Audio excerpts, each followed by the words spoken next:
China, Canada, Mexico തുടങ്ങിയ രാജ്യങ്ങൾക്ക് Trump ഭരണകൂടം ഉയർന്ന നികുതി ഏർപ്പെടുത്തിയത് ഇന്ത്യക്ക് നേട്ടമുണ്ടാക്കുമെന്ന് നീതി ആയോഗ് റിപ്പോർട്ട്. ഇതുവഴി ഇന്ത്യൻ ഉൽപ്പന്നങ്ങൾക്ക് അമേരിക്കയിൽ കൂടുതൽ വിപണി ലഭിക്കുമെന്ന് റിപ്പോർട്ടിൽ പറയുന്നു.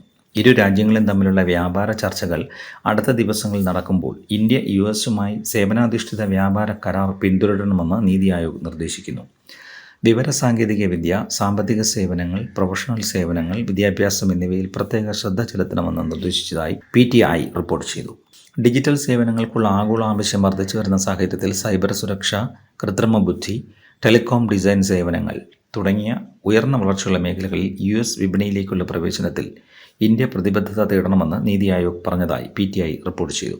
ഇന്ത്യ തങ്ങളുടെ പ്രൊഫഷണലുകൾക്ക്, പ്രത്യേകിച്ച് H1B, L1 വിഭാഗങ്ങൾക്ക് കീഴിലുള്ളവർക്ക് മെച്ചപ്പെട്ട വിസ ആക്സസ് ഉറപ്പാക്കേണ്ട ആവശ്യകതയും നീതി ആയോഗ് ഊന്നിപ്പറഞ്ഞു. ധാതുക്കൾ, ഇന്ധനം, വസ്ത്രങ്ങൾ, പ്ലാസ്റ്റിക്, ഫർണിച്ചർ, സമുദ്രവിഭവങ്ങൾ തുടങ്ങിയ മേഖലകളിൽ ഇന്ത്യക്ക് നേട്ടമുണ്ടാകും. 1,26,500 കോടി ഡോളറിന്റെ വിപണിയാണ് ഇത്. അമേരിക്കയിലേക്ക് ഏറ്റവും അധികം കയറ്റുമതി നടക്കുന്ന മികച്ച 30 വിഭാഗങ്ങളിൽ 22 എണ്ണത്തിലും ഇന്ത്യക്ക് കൂടുതൽ അവസരം ലഭിക്കും.